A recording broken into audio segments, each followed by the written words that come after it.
وسیم نے مزید کچھ کہے بغیر جیب سے ایک کارڈ نکال کر ٹیبل پر اس کے سامنے رکھ دیا۔ اس رات وہ خلاف معمول کچھ زیادہ خاموش تھا۔ یہ امامہ نے نوٹس کیا تھا، لیکن اسے وجہ سمجھ نہیں آئی تھی۔ اس نے ہمیشہ کی طرح آفس میں کام کے پریشر کو ذمہ دار گردانا تھا۔ وہ کھانے کے بعد کام کرنے کے لیے ہمیشہ کی طرح اسٹڈی روم میں جانے کے بجائے اس کے پاس لاؤنج میں صوفے پر آ کر بیٹھ گیا تھا۔ وہ ٹی وی دیکھ رہی تھی۔ دونوں کے درمیان مسکراہٹوں کا تبادلہ ہوا، پھر وہ بھی ٹی وی دیکھنے لگا۔ 5-10 منٹ کی خاموشی کے بعد امامہ نے بالآخر ایک گہرا سانس لے کر اسے کہتے سنا، امامہ، اگر تم وعدہ کرو کہ تم خاموشی سے، تحمل سے میری بات سنو گی، آنسو بہائے بغیر، تو مجھے تم سے کچھ کہنا ہے۔ وہ چونک کر اس کی طرف متوجہ ہوئی۔ وہ بے حد سنجیدہ تھا۔ کیا کہنا ہے؟ وہ کچھ حیران ہوئی تھی۔ وسیم تم سے ملنا چاہتا ہے، اس نے بلا تمہید کہا۔ وہ ہل نہیں سکی۔ میرا بھائی؟ امامہ نے بالآخر کہا۔ اس کے لہجے میں بے یقینی تھی۔ سالار نے سر ہلایا، پھر وہ اسے اپنی اور اس کی آج کی ملاقات کی تفصیلات بتانے لگا تھا، اور ان تفصیلات کے دوران برسات شروع ہو چکی تھی۔ سالار نے بے حد تحمل کا مظاہرہ کیا۔ تحمل کے علاوہ وہ اور کس چیز کا مظاہرہ کر سکتا تھا؟ تم نے کیوں اسے یہاں نہیں آنے دیا؟ تم اسے ساتھ لے کر آتے۔ اس نے ہچکیوں اور سسکیوں کے ساتھ روتے ہوئے گفتگو کے درمیان میں ہی اس کی بات کاٹی۔ مجھے پتا تھا وسیم مجھے معاف کر دے گا۔ وہ بھی مجھے اتنا ہی مس کرتا ہوگا جتنا میں اسے کرتی ہوں۔ میں تم سے کہتی تھی نا کہ وہ… سالار نے اس کی بات کاٹی۔ جذباتی ہونے کی ضرورت نہیں ہے امامہ۔ میں نہیں جانتا وہ کیوں ملنا چاہتا ہے تم سے، لیکن اس کے تمہارے ساتھ ملنے کے بڑے نقصان دہ نتائج ہو سکتے ہیں۔ سالار اس کے آنسوؤں سے متاثر ہوئے بغیر بولا تھا۔ وہ وسیم کے حوالے سے واقعی کچھ خدشات کا شکار تھا۔ کچھ نہیں ہوگا، مجھے پتا ہے کچھ نہیں ہوگا۔ وہ بہت اچھا ہے، تم اسے فون کر کے ابھی بلا لو۔ میں کل اسے بلاؤں گا، لیکن وہ اگر کبھی اکیلے یہاں آنا چاہے یا تمہیں کہیں بلائے تو تم نہیں جاؤ گی، سالار نے اس کی بات کاٹتے ہوئے کہا۔ اور میں ایک بار پھر دہرا رہا ہوں، نہ وہ یہاں اکیلا آئے گا، نہ تم اس کے فون کرنے پر کہیں جاؤ گی۔ سالار نے بڑی سختی سے اسے تاکید کی تھی۔ میں اس کے بلانے پر کہیں نہیں جاؤں گی، لیکن اس کے یہاں آنے پر کیوں اعتراض ہے تمہیں؟ اس نے احتجاج کیا۔ وہ میرے گھر پر ہوتے ہوئے آئے، مجھے کوئی اعتراض نہیں، لیکن وہ اکیلا یہاں نہ آئے۔ وہ تو خیر، میں نیچے سیکیورٹی والوں کو بھی بتا دوں گا۔ وہ میرا بھائی ہے سالار۔ امامہ کو بے عزتی محسوس ہوئی۔ جانتا ہوں، اسی لیے تم سے یہ سب کچھ کہہ رہا ہوں۔ میں تمہارے حوالے سے اس پر یا کسی پر بھی اعتبار نہیں کر سکتا، لیکن تم مجھے بس یہ بتاؤ تمہیں اس سے ملنا ہے یا نہیں۔ اگر تمہیں بحث کرنی ہے اس ایشو پر تو بہتر ہے وسیم آئے ہی نہیں۔ سالار نے اسے جملہ مکمل نہیں کرنے دیا۔ ٹھیک ہے، میں اسے اکیلے نہیں بلاؤں گی یہاں۔ اس نے آنکھیں رگڑتے ہوئے فوراً سے پیشتر گھٹنے ٹیک دیے تھے۔ مجھے اس سے فون پر بات کرنی ہے۔ سالار نے کچھ کہنے کے بجائے وسیم کا وزٹنگ کارڈ اسے نکال کر دیا۔ وہ خود اسٹڈی روم میں چلا گیا تھا۔ چند بار بیل ہونے پر وسیم نے فون اٹھایا، اور اس کی آواز سننے پر امامہ کے حلق میں آنسوؤں کا پھندہ لگا تھا۔ ہلو، میں امامہ ہوں۔ وسیم دوسری طرف کچھ دیر بول نہیں سکا تھا، اور پھر جب بولنے کے قابل ہوا تب تک اس کی آواز بھی بھرانے لگی تھی۔ وہ 2 گھنٹے تک ایک دوسرے کے ساتھ بات کرتے رہے تھے، بے ہنگم، بے رابط، بے مقصد۔ خاموشی کے لمبے وقفوں والی گفتگو، لیکن اس گفتگو میں کوئی گلے شکوے نہیں ہوئے تھے، کوئی ملامت مذمت نہیں ہوئی تھی۔ وقت اب اتنا آگے گزر چکا تھا کہ یہ سب کچھ کہنا بیکار تھا۔ وسیم شادی کر چکا تھا اور اس کے 3 بچے تھے۔ فیملی میں اور بھی بہت سے افراد کا اضافہ ہو چکا تھا۔ وہ بہتے آنسوؤں کے ساتھ اضافے کی تفصیلات سنتی رہی۔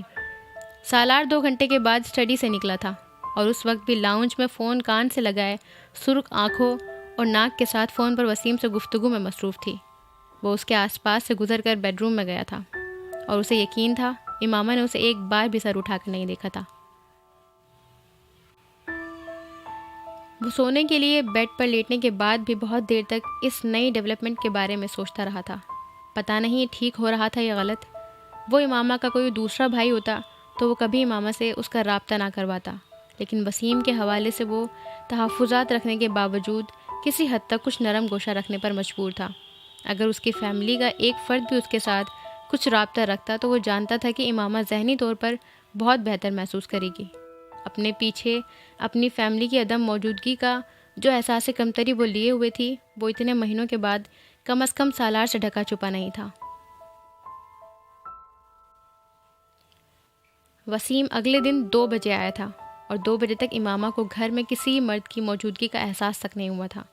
وہ ملازمہ کے ساتھ کھانا تیار کرتے ہوئے اس سے اپنی فیملی کی باتوں میں مصروف تھی، اس تازہ ترین اپ ڈیٹ کے ساتھ جو اسے رات کو وسیم سے ملی تھی۔ اس نے پہلی بار اسے ملازمہ کے ساتھ اتنے جوش و جذبے سے بات کرتے ہوئے سنا تھا اور وہ حیران تھا۔ حیرانگی اس کیفیت کو اتنے مؤثر طریقے سے بیان نہیں کر پائی۔ وسیم کا استقبال اس نے سالار سے بھی پہلے دروازے پر کیا تھا۔ بہن اور بھائی کے درمیان ایک جذباتی سین ہوا تھا جس میں سالار نے دونوں سے تسلی کے چند الفاظ کہہ کر کچھ کردار ادا کیا تھا۔ اس کے بعد 6:30 بجے وسیم کی موجودگی تک وہ ایک خاموش تماشائی کا رول ادا کرتا رہا تھا۔ وہ کھانے کی ٹیبل پر موجود ضرور تھا، مگر اسے محسوس ہو رہا تھا کہ اس کا وہاں ہونا یا نہ ہونا برابر تھا۔ امامہ کو بھائی کے علاوہ کوئی اور نظر آ رہا تھا، نہ کسی اور کا ہوش تھا۔ اس کا بس نہیں چل رہا تھا کہ وہ ٹیبل پر موجود ہر ڈش اپنے ہاتھوں سے وسیم کو کھلائے۔ اتنے مہینوں میں یہ پہلا موقع تھا کہ امامہ نے کھانے کی ٹیبل پر اسے کچھ سرو نہیں کیا تھا۔ وہ اس کا بچپن کا دوست تھا، لیکن یہ بھی پہلا موقع تھا کہ وہاں اس کے ہوتے ہوئے بھی وسیم اور اس کے درمیان صرف چند رسمی جملوں کا تبادلہ ہوا تھا۔ پھر وہ اور امامہ آپس میں گفتگو کرتے رہے تھے۔ امامہ، یہ وسیم نامہ بند ہو سکتا ہے اب؟ وہ تیسرا دن تھا جب ڈنر پر بالآخر سالار کی قوت برداشت جواب دے گئی تھی۔ وہ 3 دنوں سے مسلسل ناشتے، ڈنر اور رات سونے سے پہلے صرف وسیم کی باتیں بار بار سن رہا تھا۔ امامہ بری طرح وسیم پر فدا تھی۔ یہ سالار کو اندازہ تھا کہ وہ وسیم سے ملنے کے بعد خوش ہوگی، لیکن اسے یہ اندازہ نہیں تھا کہ اس کی خوشی اس انتہا کو پہنچے گی کہ خود اسے مسئلہ ہونا شروع ہو جائے گا۔ کیا مطلب؟ وہ حیران ہوئی تھی۔ مطلب یہ کہ دنیا میں وسیم کے علاوہ بھی بہت سے لوگ ہیں جن کی تمہیں پرواہ کرنی چاہیے، سالار نے اسے انڈائریکٹ انداز میں کہا۔ تمہیں میرا وسیم کے بارے میں باتیں کرنا اچھا نہیں لگتا؟ اس نے یکدم جیسے کوئی اندازہ لگایا، اور اس کے لہجے میں ایسی بے یقینی تھی کہ وہ ہاں نہیں کہہ سکا۔ میں نے کب کہا کہ مجھے برا لگتا ہے؟ ویسے ہی کہہ رہا ہوں تمہیں۔ وہ بے ساختہ بات بدل گیا۔ ہاں، میں بھی سوچ رہی تھی تم یہ کیسے کہہ سکتے ہو، وہ تمہارا بیسٹ فرینڈ ہے۔ وہ یکدم مطمئن ہوئی۔ سالار اس سے یہ نہیں کہہ سکا کہ وہ اس کا بیسٹ فرینڈ ہے نہیں، کبھی تھا۔ تمہارے بارے میں بہت کچھ بتاتا تھا وہ۔ سالار کھانا کھاتے کھاتے رکا۔ میرے بارے میں؟ کیا؟ سب کچھ، وہ اسی روانی سے بولی۔ سالار کے پیٹ میں گرہیں پڑی۔ سب کچھ کیا؟ مطلب جو کچھ بھی تم کرتے تھے۔ سالار کی بھوک اڑی تھی۔ مثلاً وہ پتہ نہیں اپنے کن خدشات کو ختم کرنا چاہتا تھا۔ وہ سوچ میں پڑی۔ جیسے تم جس سے ڈرگس لیتے تھے ان کے بارے میں، اور جب تم لاہور میں اپنے کچھ دوسرے دوستوں کے ساتھ ریڈ لائٹ ایریا گئے تھے تو تب بھی۔ وہ بات مکمل نہیں کر سکی۔ پانی پیتے ہوئے سالار کو اچھول تھا۔ تمہیں اس نے یہ بھی بتایا کہ میں؟ سالار خود بھی اپنا سوال پورا نہیں دہرا سکا۔ جب بھی جاتے تھے تو بتاتا تھا۔ سالار کے منہ سے بے اختیار وسیم کے لیے زیر لب گالی نکلی تھی، اور امامہ نے اس کے ہونٹوں کی حرکت کو پڑھا تھا۔ وہ بری طرح اپسٹ ہوئی۔ تم نے اسے گالی دی ہے؟ اس نے جسے شاکڈ ہو کر سالار سے کہا۔ ہاں، وہ سامنے ہوتا تو میں اس کی 2-4 ہڈیاں بھی توڑ دیتا۔ وہ اپنی بہن سے یہ باتیں جا کر کرتا تھا، اور میری باتیں آئی کین ناٹ امیجن۔ وہ واقعی بری طرح خفا ہوا تھا۔ سب کچھ کی 2 جھلکیوں نے اس کے ہاتھوں کے طوطے اڑا دیے تھے۔ تم میرے بھائی کو دوبارہ گالی مت دینا۔ امامہ کا موڈ بھی آف ہو گیا تھا۔ وہ کھانے کے برتن سمیٹنے لگی تھی۔ سالار جواباً کچھ کہنے کے بجائے بے حد خفگی سے اس کھانے کی میز سے اٹھ گیا تھا۔ وہ تقریباً 2 گھنٹے کے بعد بیڈ روم میں سونے کے لیے آئی تھی۔ وہ اس وقت معمول کے مطابق اپنی ای میل چیک کرنے میں مصروف تھا۔ وہ خاموشی سے اپنے بیڈ پر آ کر کمبل خود پر کھینچتے ہوئے لیٹ گئی تھی۔ سالار نے ای میل چیک کرتے کرتے گردن موڑ کر اسے دیکھا۔ اسے اسی رد عمل کی توقع تھی۔ وہ روز سونے سے پہلے کوئی کتاب یا ناول پڑھتی تھی، اور کتاب پڑھنے کے دوران اس سے باتیں بھی کرتی تھی۔ یہ خاموشی اسی دن ہوتی تھی جس دن وہ اس سے خفا ہوتی تھی۔ اس نے اپنا بیڈ سائڈ ٹیبل لیمپ بھی آف کر لیا تھا۔ میں نے وسیم کو ایسا کچھ نہیں کہا جس پر تم اس طرح ناراض ہو کر بیٹھو۔ سالار نے مفاہمت کی کوششوں کا آغاز کیا۔ وہ اسی طرح کروٹ دوسری طرف لیے بے حس و حرکت لیٹی رہی۔ امامہ، تم سے بات کر رہا ہوں میں۔ سالار نے کمبل کھینچا تھا۔ تم اپنے چھوٹے بھائی عمار کو وہی گالی دے کر دکھاؤ۔ اس کے تیسری بار کمبل کھینچنے پر وہ بے حد خفگی سے اس کی طرف کروٹ لیتے ہوئے بولی۔ سالار نے بلا توقف وہی گالی عمار کو دی۔ چند لمحوں کے لیے امامہ کی سمجھ میں نہیں آیا کہ وہ اسے کیا کہے۔ اگر دنیا میں ڈھٹائی کی کوئی معراج تھی تو وہ تھا۔ میں پاپا کو بتاؤں گی، امامہ نے بالآخر سرخ چہرے اور بھررائی ہوئی آواز میں اس سے کہا۔ تم نے کہا تھا عمار کو گالی دینے کو، وہ ویسے ہی اطمینان سے بولا تھا۔ ویسے تمہارے بھائی کو اس سے زیادہ خراب گالیاں میں اس کے منہ پر دے چکا ہوں اور اس نے کبھی مائنڈ نہیں کیا، اور اگر تم چاہو تو اگلی بار جب وہ یہاں آئے گا تو میں تمہیں دکھا دوں گا۔ وہ جیسے کرنٹ کھا کر اٹھ کر بیٹھی تھی۔ تم وسیم کو یہاں میرے سامنے گالیاں دو گے؟ اسے بے حد رنج ہوا تھا۔ جو کچھ اس نے کیا ہے، میری جگہ کوئی بھی ہوتا تو اسے گالیاں ہی دیتا، اور اس سے زیادہ بری۔ سالار نے لگی لپٹی کے بغیر کہا۔ لیکن چلو، آئی ایم سوری۔ وہ اس بار پھر اس کی شکل دیکھ کر رہ گئی تھی۔ سکندر عثمان ٹھیک کہتے تھے، ان کی وہ اولاد سمجھ میں نہ آنے والی چیز تھی۔ لیکن پاپا، وہ میرا بہت خیال رکھتا ہے، وہ میری ہر خواہش پوری کرتا ہے، میری تو کوئی بات نہیں ٹالتا۔ اس نے ایک بار سکندر کے پوچھنے پر کہ وہ اس کا خیال رکھتا تھا کہ جواب میں سالار کی تعریف کی تھی۔ امامہ، یہ جو تمہارا شوہر ہے، یہ دنیا میں اللہ نے صرف ایک ہی پیس پیدا کیا تھا۔ 30 سال میں نے باپ کے طور پر جس طرح اس کے ساتھ گزارے ہیں وہ میں ہی جانتا ہوں۔ اب باقی کی زندگی تمہیں گزارنی ہے اس کے ساتھ۔ یہ تمہارے سامنے بیٹھ کر تمہاری آنکھوں میں دھول جھونک سکتا ہے اور تمہیں کبھی پتہ نہیں چل سکتا۔ اس نے جو کرنا ہوتا ہے وہ کرنا ہوتا ہے، چاہے ساری دنیا ختم ہو جائے اسے سمجھا سمجھا کر۔ اور کبھی اس خوش فہمی میں مت رہنا کہ یہ تمہاری بات مان کر اپنی مرضی نہیں کرے گا۔ سالار سر جھکائے مسکراتا ہوا باپ کی سنتا رہا تھا، اور وہ کچھ الجھی نظروں سے باری باری اسے اور سکندر کو دیکھتی رہی تھی۔ آہستہ آہستہ پتہ چل جائے گا تمہیں کہ سالار چیز کیا ہے۔ یہ پانی میں آگ لگانے والی گفتگو کا ماہر ہے۔ سالار نے کسی ایک بات کے جواب میں کچھ نہیں کہا تھا۔ سکندر کے پاس سے واپسی کے بعد امامہ نے سالار سے کہا، تمہارا امپریشن بہت خراب ہے پاپا پر، تمہیں کوئی وضاحت کرنی چاہیے تھی۔ کیسی وضاحت؟ وہ بالکل ٹھیک کہہ رہے تھے، تمہیں ان کی باتوں کو غور سے سننا چاہیے تھا۔ وہ تب بھی اس کا منہ دیکھ کر رہ گئی تھی اور وہ اب بھی اس کا منہ دیکھ رہی تھی۔ آئی ایم سوری، وہ پھر کہہ رہا تھا۔ تم شرمندہ تو نہیں ہو؟ اس نے اسے شرمندہ کرنے کی ایک آخری کوشش کی۔ ہاں، وہ تو میں نہیں ہوں، لیکن چونکہ تمہیں میرا سوری کہنا بہت اچھا لگتا ہے اس لیے آئی ایم سوری، اس نے تپانے والی مسکراہٹ کے ساتھ کہا۔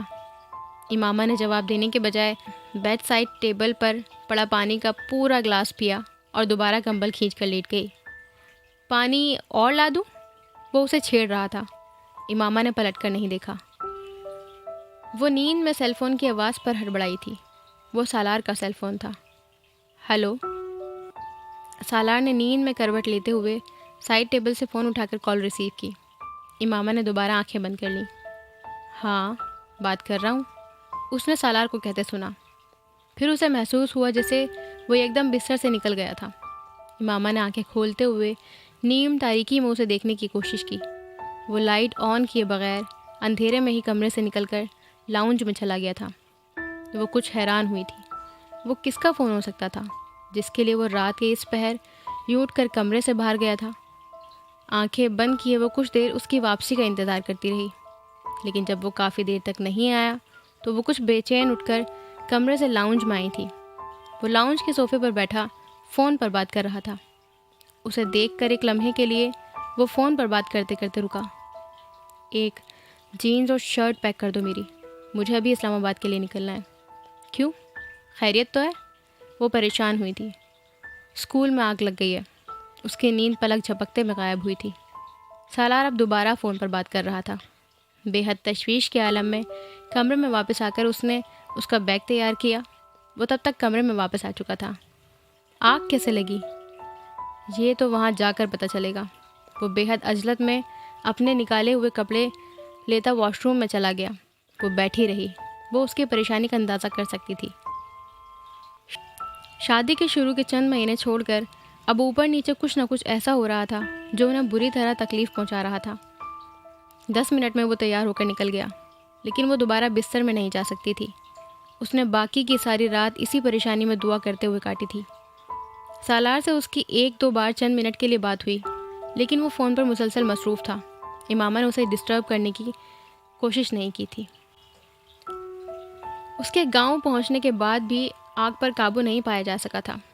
وجہ فائر بریگیڈ کا بر وقت دستیاب نہ ہونا تھا، اور آگ کا اتنے گھنٹوں کے بعد بھی نہ بجھ پانے کا مطلب کیا تھا، وہ امامہ اچھی طرح سے سمجھ سکتی تھی۔ وہ پورا دن جلے پاؤں بلی کی طرح گھر میں پھرتی رہی تھی۔ سالار نے بالآخر اسے آگ پر قابو پانے کی اطلاع دے دی تھی، مگر ساتھ یہ بھی کہا کہ وہ اسے رات کو کال کرے گا، اور وہ اس رات اسلام آباد میں ہی رہنے والا تھا۔ اس دن وہ سارا دن کچھ کھا پی نہیں سکی تھی۔ عمارت کو کتنا نقصان پہنچا تھا یہ اسے نہیں پتا تھا، لیکن کئی گھنٹے لگے رہنے والی آگ کیا کچھ کر سکتی تھی، اس کا احساس اسے تھا۔ سالار سے بالآخر آدھی رات کے قریب اس کی بات ہوئی تھی۔ وہ آواز سے اتنا تھکا ہوا لگ رہا تھا کہ امامہ نے اس سے زیادہ دیر بات کرنے کے بجائے سونے کا کہہ کر فون بند کر دیا، لیکن وہ خود ساری رات سو نہیں سکی تھی۔ آگ عمارت میں لگائی گئی تھی۔ وہاں پولیس کو ابتدائی طور پر ایسے شواہد ملے تھے، اور یہ معمولی سی بات امامہ کی نیند اور حواس کو باطل کرنے کے لیے کافی تھی۔ وہ صرف سالار کا اسکول نہیں تھا، وہ پورا پروجیکٹ اب ایک ٹرسٹ کے تحت چل رہا تھا، جس کی مین ٹرسٹیز سالار کی فیملی تھی۔ اور اس پروجیکٹ کو یکدم اس طرح کا نقصان کون پہنچا سکتا تھا؟ یہی وہ سوال تھا جو اسے ہلا رہا تھا۔ سب کچھ جیسے پھر چند ہفتے والی پہلی سٹیج پر آ گیا تھا۔ وہ اگلے دن رات کو گھر پہنچا تھا، اور اس کے چہرے پر تھکن کے علاوہ دوسرا کوئی تاثر نہیں تھا۔ وہ اگر کچھ اور دیکھنا چاہتی تھی تو مایوس ہوئی تھی۔ وہ نارمل تھا، اسے جیسے حوصلہ ہوا تھا۔ بلڈنگ کے اسٹرکچر کو نقصان پہنچا ہے۔ جس کمپنی نے بلڈنگ بنائی ہے وہ کچھ ایگزامن کر رہے ہیں۔ اب دیکھتے ہیں کیا ہوتا ہے، شاید بلڈنگ گرا کر دوبارہ بنانی پڑے۔ کھانے کی ٹیبل پر اس کے پوچھنے پر اس نے امامہ کو بتایا تھا۔ بہت نقصان ہوا ہوگا، یہ احمقانہ سوال تھا، لیکن امامہ حواس باختہ تھی۔ ہاں، جواب مختصر تھا۔ اسکول بند ہو گیا؟ یہ ایک اور احمقانہ سوال۔ نہیں، گاؤں کے چند گھر فوری طور پر خالی کروائے ہیں اور کرائے پر لے کر اسکول کے مختلف بلاکس کو شفٹ کیا ہے وہاں پر۔ لکیلی ابھی کچھ دنوں میں سمر بریک آ جائے گی تو بچوں کا زیادہ نقصان نہیں ہوگا، وہ کھانا کھاتے ہوئے بتاتا رہا۔ اور پولیس نے کیا کہا؟ ادھر ادھر کے سوال کے بعد امامہ نے بالآخر وہ سوال کیا جو اسے پریشان کیے ہوئے تھا۔ ابھی تو انویسٹیگیشن سٹارٹ ہوئی ہے، دیکھو کیا ہوتا ہے۔ سالار نے گول مول بات کی تھی۔ اس نے اسے یہ نہیں بتایا تھا کہ 2 دن اسلام آباد میں وہ اپنی فیملی کے ہر فرد سے اس کیس کے سسپیکٹس میں امامہ کی فیملی کو شامل کرنے کے لیے دباؤ کا سامنا کرتا رہا تھا۔ وہ بہت مشکل صورتحال تھی۔ اس پروجیکٹ کو چلانے میں بہت سے لوگوں کے عطیات استعمال ہو رہے تھے، اور اس نقصان کے متاثرین بہت سے تھے۔ کئی سال سے آرام سے چلنے والے اس اسکول کا کوئی دشمن پہلے کبھی پیدا نہیں ہوا تھا، اور اب امامہ سے زیادہ وہ خود یہ دعا کر رہا تھا کہ یہ آگ اتفاقی حادثہ ہو۔ مگر چند گھنٹوں میں ہی آگ کے اسکیل اور صورتحال سے اندازہ ہو گیا تھا کہ وہ پلان شدہ آتش زدگی تھی، اور اگلے چند گھنٹوں میں کچھ اور شواہد بھی مل گئے تھے۔ امامہ سے یہ سب شیئر کرنا حماقت تھی۔ وہ پچھلے تجربے کے بعد سے اس طرح کسی دوسری پریشانی میں کم از کم اسے ڈالنا نہیں چاہتا تھا۔ اب کیا ہوگا؟ تیسرا احمقانہ سوال۔ سب کچھ دوبارہ بنانا پڑے گا اور بس؟ جواب اتنا ہی سادہ تھا۔ اور فنڈز؟ وہ کہاں سے آئیں گے؟ یہ پہلا سمجھدارانہ سوال تھا۔ انڈاؤمنٹ فنڈ ہے اسکول کا، اس کو استعمال کریں گے۔ کچھ انویسٹمنٹ میں نے کی ہے، وہاں سے رقم نکلواؤں گا۔ وہ اسلام آباد کا پلاٹ بیچ دوں گا، فوری طور پر تھوڑا بہت ہی کر لوں گا، اتنا کہ اسکول کی بلڈنگ دوبارہ کھڑی ہو جائے۔ پلاٹس کیوں؟ وہ بری طرح بتکی تھی۔ امامہ نے نوٹس نہیں کیا تھا کہ وہ پلاٹس نہیں پلاٹ کہہ رہا تھا۔ اس سے فوری طور پر رقم مل جائے گی مجھے، بعد میں لے لوں گا، ابھی تو فوری طور پر اس میس سے نکلنا ہے مجھے۔ تم وہ حق مہر کی رقم لے لو، 8-10 لاکھ کے قریب ویڈنگ پر ملنے والی گفٹ کی رقم بھی ہوگی، اور اتنے ہی میرے اکاؤنٹ میں پہلے بھی ہوں گے، 50-60 لاکھ تو یہ ہو جائے گا۔ اور سالار نے اس کی بات کاٹی۔ میں یہ کبھی نہیں کروں گا۔ قرض لے لو مجھ سے، بعد میں دے دینا۔ نو، اس کا انداز حتمی تھا۔ میرے پاس بیکار پڑے ہیں سالار، تمہارے کام آئیں گے۔ تو اس نے پھر امامہ کی بات کاٹی۔ I said no. اس نے اس بار کچھ ترشی سے کہا تھا۔ میرے پیسے اور تمہارے پیسے میں کوئی فرق ہے؟ ہاں ہے، اس نے اسی انداز میں کہا تھا۔ وہ حق مہر اور شادی پر گفٹ میں ملنے والی رقم ہے، میں کیسے لے لوں تم سے؟ بے شرم ہو سکتا ہوں میں، بغیرت نہیں ہو سکتا۔ اب تم خواہ مخواہ جذباتی ہو رہے ہو، اور سالار نے اس کی بات کاٹی۔ کون جذباتی ہو رہا ہے؟ کم از کم میں تو نہیں ہو رہا۔ وہ اسے دیکھ کر رہ گئی تھی۔ میں تمہیں قرض دے رہی ہوں Salar. Thank you very much but I don't need. مجھے قرض لینا ہوگا تو بڑے دوست ہیں میرے پاس۔ دوستوں سے قرض لوگے، بیوی سے نہیں۔ نہیں، میں تمہاری مدد کرنا چاہتی ہوں سالار۔ ایموشنلی کرو، فائنینشلی نہیں۔ وہ اسے دیکھتی رہ گئی۔ اس کی سمجھ میں نہیں آ رہا تھا کہ وہ اسے کس طرح قائل کرے، اور اگر میں یہ رقم ڈونیٹ کرنا چاہوں تو؟ اسے بالآخر ایک خیال آیا، ضرور کرو۔ اس ملک میں بہت سی چیریٹیز ہیں، تمہارا پیسہ ہے، چاہے آگ لگا دو، لیکن یہ میرا ادارہ نہیں لے گا۔ اس نے صاف لفظوں اور حتمی انداز میں کہا۔ تم مجھے کبھی کچھ ڈونیٹ کرنے نہیں دو گے؟ ضرور کرنا، لیکن فی الحال مجھے ضرورت نہیں ہے۔ وہ ٹیبل سے اٹھ گیا تھا۔ وہ بے حد اپسیٹ اسے جاتا دیکھتی رہی تھی۔ اس کے لیے وہ 2 پلاٹ اس کے گھر کی پہلی 2 اینٹیں تھیں، اور وہ 2 پہلی اینٹیں اس طرح جانے والی تھیں۔ یہ چیز اس کے لیے تکلیف دہ تھی۔ تکلیف کا باعث وہ احساس جرم بھی تھا جو وہ اس سارے معاملے میں اپنی فیملی کے انوالو ہونے کی وجہ سے محسوس کر رہی تھی۔ وہ کہیں نہ کہیں اس رقم سے جیسے اس نقصان کو پورا کرنے کی کوشش کرنا چاہتی تھی جو اس کی فیملی نے کیا تھا۔ اسے یہ اندازہ نہیں تھا کہ سالار نے اس کی سوچ کو اس سے پہلے پڑھ لیا تھا۔ وہ جانتا تھا کہ وہ کیا کرنے کی کوشش کر رہی تھی۔ آنے والے دنوں میں بھی وہ سالار کو وہ رقم لینے پر مجبور کرتی رہی، لیکن وہ ایک بار بھی یہ جرأت نہیں کر سکی تھی کہ پولیس کی انویسٹیگیشن کے حوالے سے سالار سے کچھ پوچھتی۔ وہ دونوں جانتے بوجھتے اس حساس ایشو پر گفتگو کرنے سے اجتناب کر رہے تھے، اور یہ ماما کے لیے ایک نعمت متبرکہ سے کم نہیں تھا۔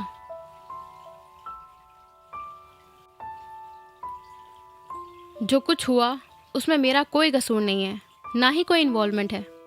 اس کے سامنے بیٹھا وسیم بڑی سنجیدگی سے اسے یقین دلانے کی کوشش کر رہا تھا۔ اور میں یہ بھی نہیں کہہ سکتا کہ یہ سب ابو کر سکتے ہیں، ہو سکتا ہے انہوں نے بھی ایسا کچھ نہ کیا ہو، میں نے گھر میں ایسا کچھ نہیں سنا۔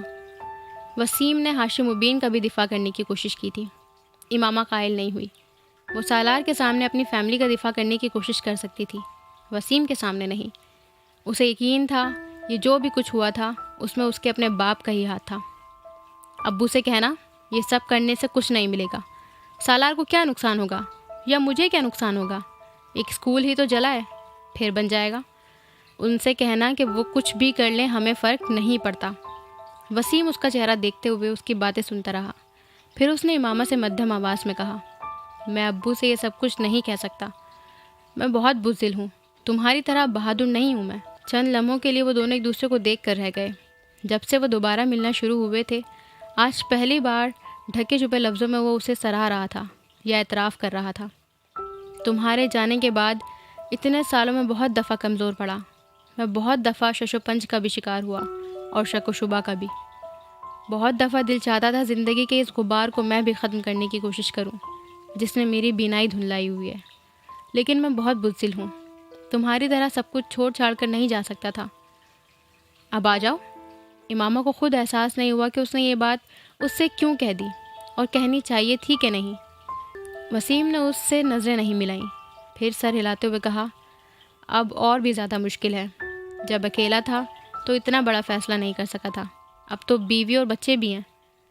ہم تمہاری مدد کر سکتے ہیں، میں اور سالار۔ کچھ بھی نہیں ہوگا تمہیں اور تمہاری فیملی کو، تم ایک بار کوشش تو کرو۔ امامہ بھول گئی تھی کہ اس نے وسیم کو کیا ڈسکس کرنے کے لیے بلایا تھا، اور وہ کیا ڈسکس کرنے بیٹھ گئی تھی۔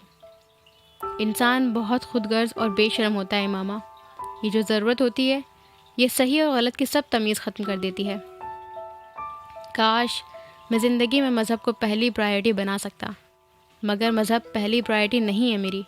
وسیم نے گہرا سانس لیا تھا، جیسے کوئی رنج تھا جس نے بگلا بن کر اسے اپنی لپیٹ میں لیے ہوا تھا۔